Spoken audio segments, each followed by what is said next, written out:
D'Albi à Castres, il n'y a qu'un pas, ou plutôt une étape. La 7e et la 8e du Tour de France empruntaient en effet les routes vallonnées proches de Toulouse et les premiers cols des Pyrénées. Après la cité albigeoise, départ samedi d'une autre place forte de la région, Castres. Les gens peuvent connaître la ville, c'est vraiment super, quoi. On est content, ça fait plaisir, quoi. Sur les terres tarnaises, deux mondes se sont entrechoqués, le vélo et l'Ovalie.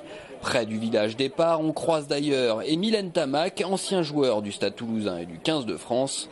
Les cyclistes, eux, sortent des bus. Premier coup de pédale pour dérouiller la machine. Le Toulousain Blel Kadri, tout frais meilleur grimpeur, fait admirer son maillot à pois, simplement heureux de traverser les routes de son enfance. Ouais, c'est clair, étape particulière, départ à Castres.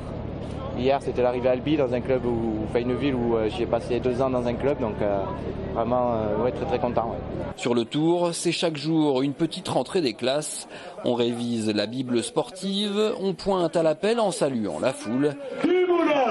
Marc Cavendish, champion du monde. Le Tour a aussi son dirlo, Jean-François Pécheux, tête pensante de la plus prestigieuse course cycliste. Midi-Pyrénées, c'est les montagnes, donc c'est la première étape de montagne. Et on devrait, avec la chaleur qu'il fait, on devrait avoir une belle étape. Du côté de la foule, pas de surprise, on applaudit à tout va, on profite du spectacle. À chaque rugbyman qui sommeille, l'été, il y a un cycliste qui s'éveille. Castres est en fête depuis le début juin. C'est une atmosphère très particulière, c'est le Tour de France, c'est la fête. Puis à 11h35, les choses sérieuses commencent. Départ d'un peloton assoiffé de montagne.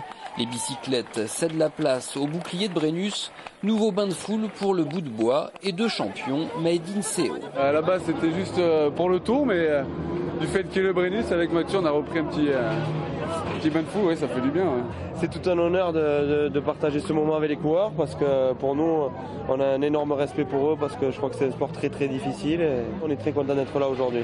Retour à la grande boucle, l'étape de samedi est remportée à la force des mollets par le favori Christopher Froome à Axe 3 domaines. Blel Kadri perd sa tunique à pois dans la bataille.